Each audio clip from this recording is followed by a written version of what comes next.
안녕하세요, 가치현입니다. 3월 29일 화요일 국내 시장이 마감됐습니다. 자, 주말부터 오늘까지 날씨가 정말 좋더라고요. 어제는 그래도 조금 쌀쌀했었는데 오늘은 춥지도 않고 활동하기 정말 좋았었죠. 그래서 이제 시장도 그렇게 나쁘지 않았었고 한번 살펴볼게요. 자, 일단 코스피는 0.4% 상승으로 마감이 되었는데 갈 듯 말 듯 가지 않았던 그런 하루이지 않았을까 생각이 되고요. 조금 아쉬운 점이 있다면 시초가보다는 시장이 크게 힘을 발휘하진 않았던 것 같습니다. 자, 그리고 코스닥을 보면 코스닥은 어제 상대적으로 많은 하락세가 나왔었잖아요.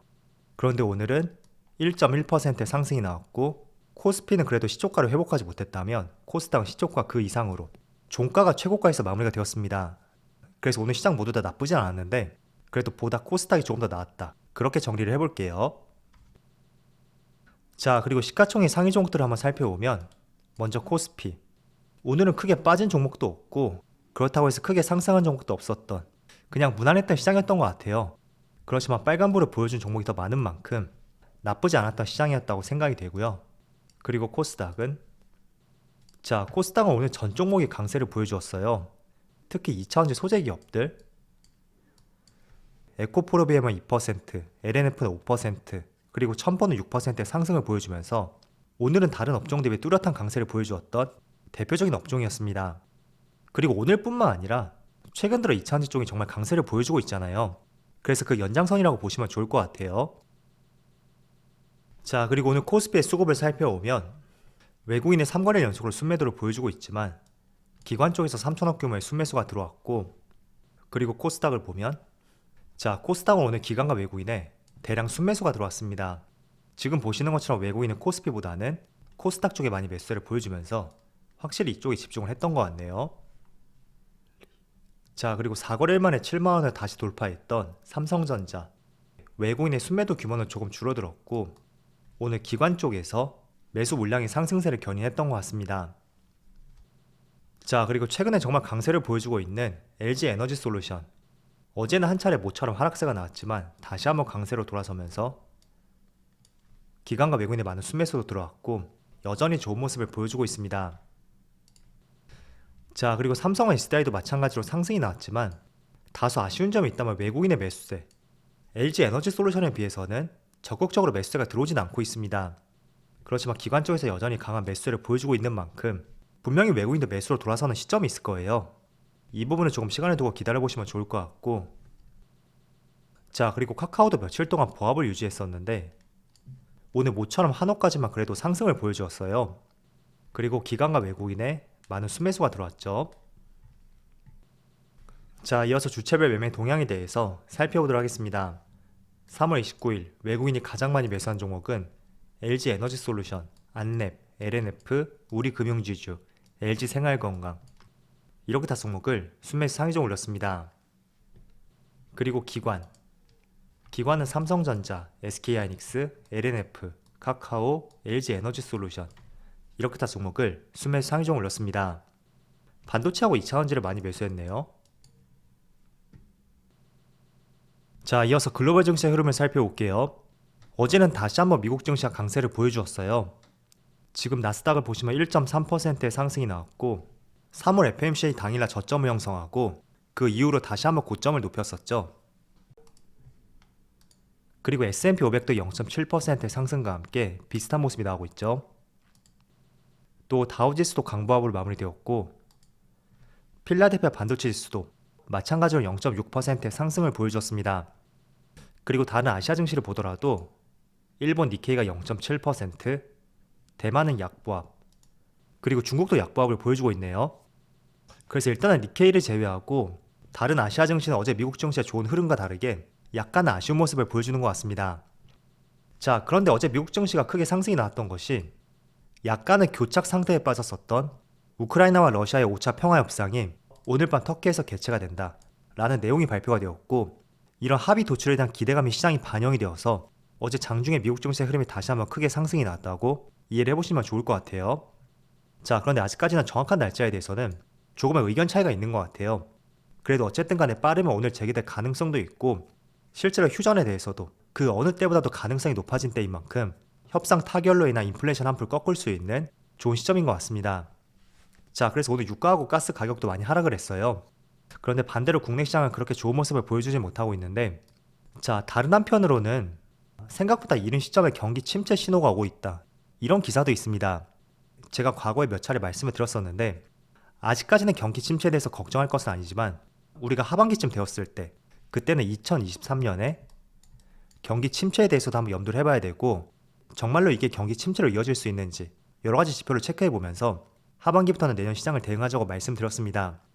자, 그런데 오늘 나온 기사를 보면 미국의 장단기 금리가 역전이 되었다, 이런 기사가 나왔어요. 혹시 장단기 금리 차라고 들어보셨나요?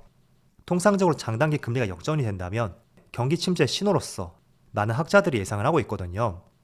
자, 그런데 장단기는 일반적으로 10년물 국채금리하고 2년물 국채금리 있죠. 즉 10년물 국채금리에서 2년물 국채금리, 이걸 빼줌으로써 나온 합을 바로 장단기 금리 차라고 합니다. 그런데 오늘 나온 기사를 보면 10년물과 2년물의 금리 차이가 아니라 30년물과 5년물의 금리 차이다, 이렇게 명시가 되어 있어요. 그래서 16년 만에 처음으로 역전이 되었다, 이렇게 나와 있는데, 이보다 가장 깊이 들여다봐야 되는 것은 저는 10년물하고 2년물, 이 장단기 금리 차이를 조금 더 집중적으로 봐야 된다고 말씀드리겠습니다. 왜냐하면 우리가 과거 통상 지표로 활용했던 것이 바로 이거였거든요. 그래서 5년물과 30년물, 비록 조금 부정적으로 볼 수 있어도 아직까지는 염려할 수준은 아닌 것 같다, 저는 이런 말씀 드리겠고, 또 제가 데이터를 하나 보여드릴게요. 자, 이게 2000년부터 지금 2020년까지 10년물 국채금리에서 2년물 국채금리를 뺐을 때 그 장단기 금리 차를 그래프로 나타낸 것입니다. 자, 그런데 잘 살펴보세요. 지난 20년 동안 10년물 국채금리보다 2년물 국채금리가 더 높았을 때, 그때가 과거 한 차례하고 두 차례 이렇게 발생이 되었죠. 처음 발생이 되었던 것이 2006년하고 2007년, 이 시점이 될 거예요. 그런데 회색 음영 부분이 있죠. 이 당시에는 바로 글로벌 금융위기가 왔었고, 또 과거 2019년도, 이 당시에도 한 차례 역전 현상이 있었는데 몇 개월 뒤에 코로나가 발생이 됨에 따라서 다시 한번 경기 침체로 이어졌습니다. 물론 코로나는 조금 특수한 경우이기 때문에 예외적으로 보시는 분들도 계세요. 그런데 조금 더 과거로 가본다면 일반적으로 10년물과 2년물의 국채금리가 역전이 되었을 때 그 역전된 시점으로 하여금 짧게는 1년, 길게는 2년 이내로 경기 침체가 왔었고, 주가도 굉장히 부침을 겪게 되었죠. 자, 그래서 이런 통계적인 경우 때문에 장단기 금리차가 역전이 되었을 때 우리는 1년이나 2년 안에 경기 침체를 예상할 수 있는 것입니다.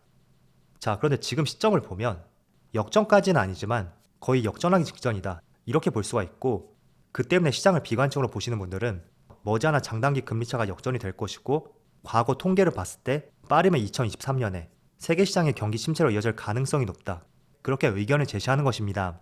자, 그런데 지금 시점이 과거하고 조금 차이점이 있습니다. 바로 이 당시하고 이때죠. 금리 차이가 점점 좁혀졌을 때, 이 시점에는 미국에서 기준금리를 계속해서 낮추는 시점이었고, 지금은 반대로 금리를 계속 올리는 시점입니다. 그래서 일반적으로 금리가 높다는 것은 경기가 살아나고 있다, 그런 신호로서 우리가 볼 수가 있잖아요. 그래서 과거 이 당시하고 이때 선제적으로 금리를 인하했다는 것은 그만큼 경기가 조금 부진했었다, 그걸 이미 알 수 있는 시점이었다고 볼 수 있어요. 그런데 지금 금리 차이가 좁혀지는 것은 과거의 금리를 계속 낮추던 시점과는 다르게 금리를 올리는 시점에서 10년물 국채금리보다 2년물 국채금리가 더 빠르게 상승함에 따라서 이 차이가 좁혀지고 있다, 그렇게 보시면 좋을 것 같습니다. 그래서 단순하게 금리 차이만 봤을 때는 상당히 많이 좁혀졌죠. 그렇지만 이 당시하고 이때 그 시점과는 금리의 변화가 조금 다르기 때문에 우리가 조금은 차이를 두면서 생각할 필요도 있다, 그런 의견을 제시해 드리는 것입니다. 자, 그런데 왜 이게 경기 침체를 예견할 수가 있는지 제가 간단하게 한번 말씀 드려볼게요. 조금 깊게 설명을 드리면 더 머리가 복잡해질 수가 있으니까 제가 간단하게 말씀 드려볼게요.